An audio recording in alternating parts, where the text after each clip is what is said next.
ঐতিহাসিক জুলাই জাতীয় সনদে স্বাক্ষর করলেন 25টি রাজনৈতিক দল ও জোটের প্রতিনিধি। তবে এনসিপি এই অনুষ্ঠানে অংশ নেয়নি।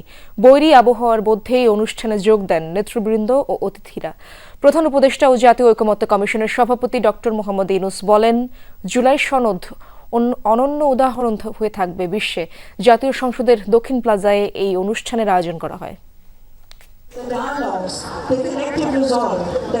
রাষ্ট্র সংস্কারের সুপারিশ ও অঙ্গীকারনামা সম্বলিত দলিল জুলাই সনদ স্বাক্ষর অনুষ্ঠান সংসদ ভবনের দক্ষিণ প্লাজায় খোলা আকাশের নিচে 25টিরও অধিক রাজনৈতিক দলের নেতাদের নিয়ে জুলাই সনদ স্বাক্ষর অনুষ্ঠানের এই আয়োজন।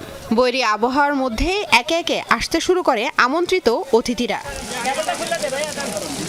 শুক্রবার বিকেল 4:30টায় সংসদ ভবনের দক্ষিণ প্লাজার অনুষ্ঠান স্থলে পৌঁছান জাতীয় ঐকমত্য কমিশনের সভাপতি ডক্টর মোহাম্মদ ইউনূস।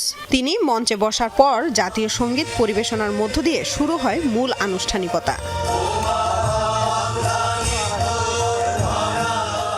সনদের নানা দিক নিয়ে কথা বলেন ঐকমত্য কমিশনের সহসভাপতি ডক্টর আলী রিয়াজ। আমরা আশা করি এই যে জাতীয় দলিল তৈরি হয়েছে তার বাস্তবায়ন ঘটবে, দ্রুততার সাথে বাস্তবায়ন ঘটবে। নাগরিকদের মতামতের মধ্য দিয়ে এই দিক দিশা নির্দেশক বাংলাদেশ রাষ্ট্রকে ভবিষ্যতে পরিচালনা করবে।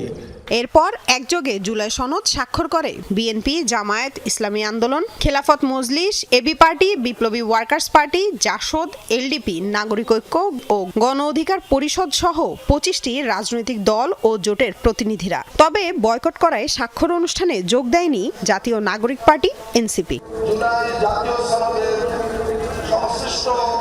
জাতীয় জুলাই সনদ স্বাক্ষরের মধ্য দিয়ে নতুন বাংলাদেশের জন্ম হলো এমন মন্তব্য করেছেন প্রধান উপদেষ্টা ডক্টর মোহাম্মদ ইউনূস। বলেন, যে তরুণরা এই দিনটিকে সম্ভব করেছে তারাই এই বাংলাদেশকে নতুন করে গড়বে, নেতৃত্ব দেবে। ঐতিহাসিক জুলাই সনদ শুধু জাতির জন্য নয়, পৃথিবীর জন্য উদাহরণ হয়ে থাকবে।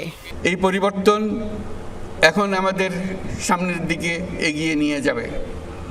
আমরা সেই পথে অগ্রসর হব। আমাদের জন্য আজকে নবজন্ম, আমাদের নবজন্ম হলো আজকে।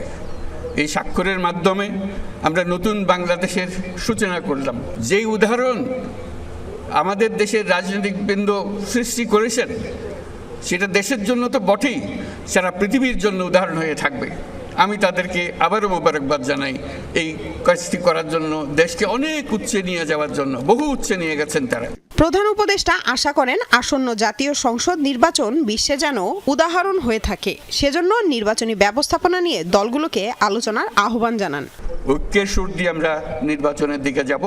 ফেব্রুয়ারিতে নির্বাচন হবে এবং এই ঐক্য যেন বজায় থাকে।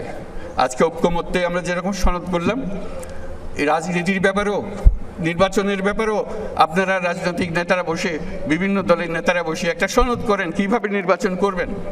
যেমন তেমন করে নির্বাচন করলে তো আবার পুরনো জায়গায় ফিরে যাওয়া, কিছু করে লাভটা কি হলো?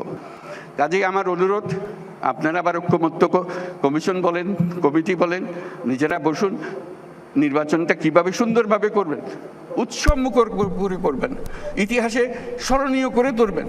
নিজেদের নির্বাচন নিজেরা করব আমরা। কারো এসে আমাদেরকে সোজা করতে হবে না, আমাদেরকে দেখিয়ে দিতে হবে না, ধাক্কাধাক্কি করতে হবে না। আমরা কি জানি না নাকি? পরে অনুষ্ঠানে উপস্থিত বিশিষ্টজন ও রাজনৈতিক দলের নেতাদের সঙ্গে কুশল বিনিময় করেন প্রধান উপদেষ্টা। এরপর ডকুমেন্টারি প্রদর্শনীর ও ফটো সেশনের মাধ্যমে শেষ হয় ঐতিহাসিক জুলাই সনদ স্বাক্ষর অনুষ্ঠান। অভিনন্দন এবং ধন্যবাদ। 9 মাসের আলোচনা শেষে স্বাক্ষর হলো জাতীয় জুলাই সনদ। তবে অনিশ্চয়তা এখনো কাটেনি। অভ্যুত্থানের নেতৃত্ব দেওয়া তরুণরাই স্বাক্ষর করেনি জাতীয় জুলাই সনদে। মান অভিমান আর রাজনৈতিক দেনা পাওনার হিসেবে ভুলণ্ঠিত না হোক রাষ্ট্র সংস্কারের উদ্যোগ, সে প্রত্যাশা সকলের। লামিয়া তিথি, যমুনা নিউজ, ঢাকা।